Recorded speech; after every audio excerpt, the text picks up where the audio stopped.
The nucleus of the band I planned to form was my old Oberlin buddy, Dwayne Story, on vocals and guitar, and me on banjo.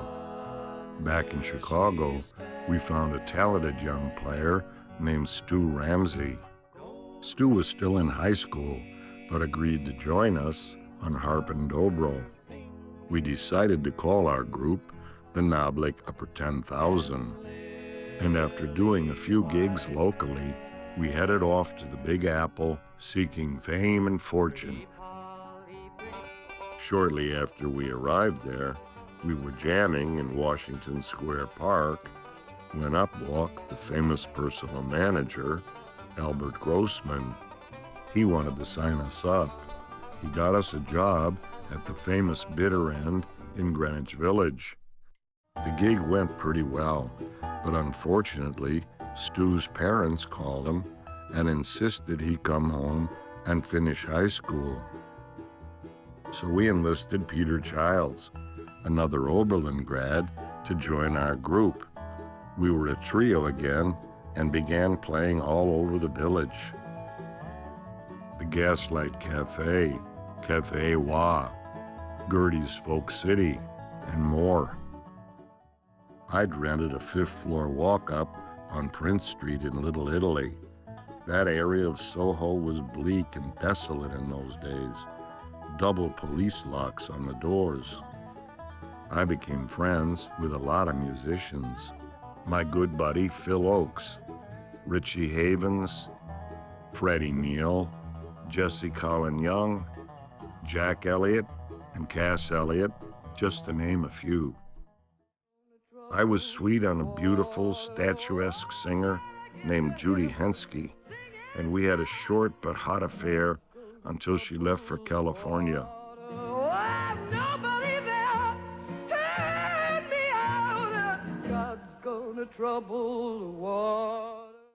We were ready to record.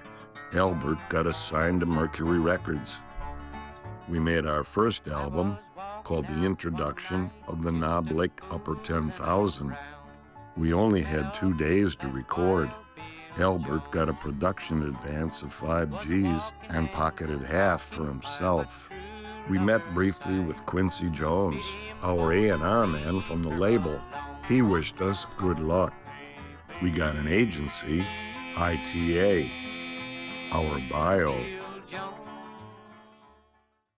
Our fellow artists in Grossman's office were Ian and Sylvia, Peter, Paul, and Mary,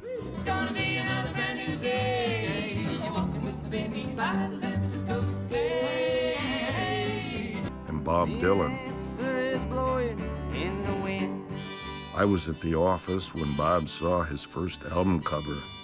His comment, "They cleaned my fingernails." Our group hit the road, playing all over the place. We even played Disneyland. We opened for Muddy Waters in Chicago, and I'll never forget the bevy of beauties backstage, fussing over his shirt, his tie, his jacket lapels, and his hair. Shit don't work on you.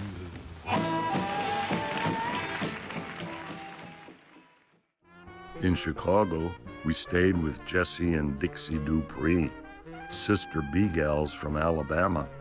I had an eye-opening and educational amorous interface with Dixie. What a woman. At the Casino Royale in Washington, we played with the Halifax Three, and I met Denny Doherty and Zal Janowski for the first time. New Year's Eve, 1964, we shared a bill in Chicago with Ian and Sylvia and John Lee Hooker. At the House of Pegasus in Fort Lauderdale, we played with my good friend Phil Ochs. He got a telegram one day and was so excited, thinking it was good news from his record company. I said, "Forget it, Phil. I predict you got your girlfriend Alice pregnant." And it turned out I was right. These were the days of the traveling Hootenanny. We went on the road with Inman and Ira. Mercury Records put out a promo album to advertise the tour. We actually flew into Columbus, Missouri, and had to hoof it 2 miles into town from the airfield. But the culmination of this traveling Hootenanny business was the Hootenanny Hoot, a nationwide tour, 40 days on a bus with only a few motel stops thrown in. Our fellow acts were Bessie Griffin and the Gospel Pearls,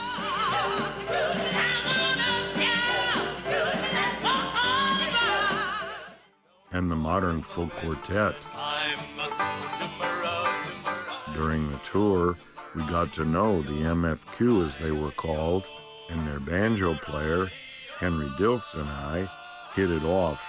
Those guys turned me on to pot, and I loved it. Alpert and Leary came to New York, and we went psychedelic with the acid they brought back from their lecture. We recorded a second album called Workout, and we went on the road to promote our single, a song called Rocky Mountain Water. Rocky Mountain water tastes so fresh and fine. But at a radio station in D.C., the DJ said there's no room on our playlist to program the record. It seems a new group called the Beatles had completely taken over the charts. I decided then and there to quit the group and go back to New York City, try to write songs, and become a record producer.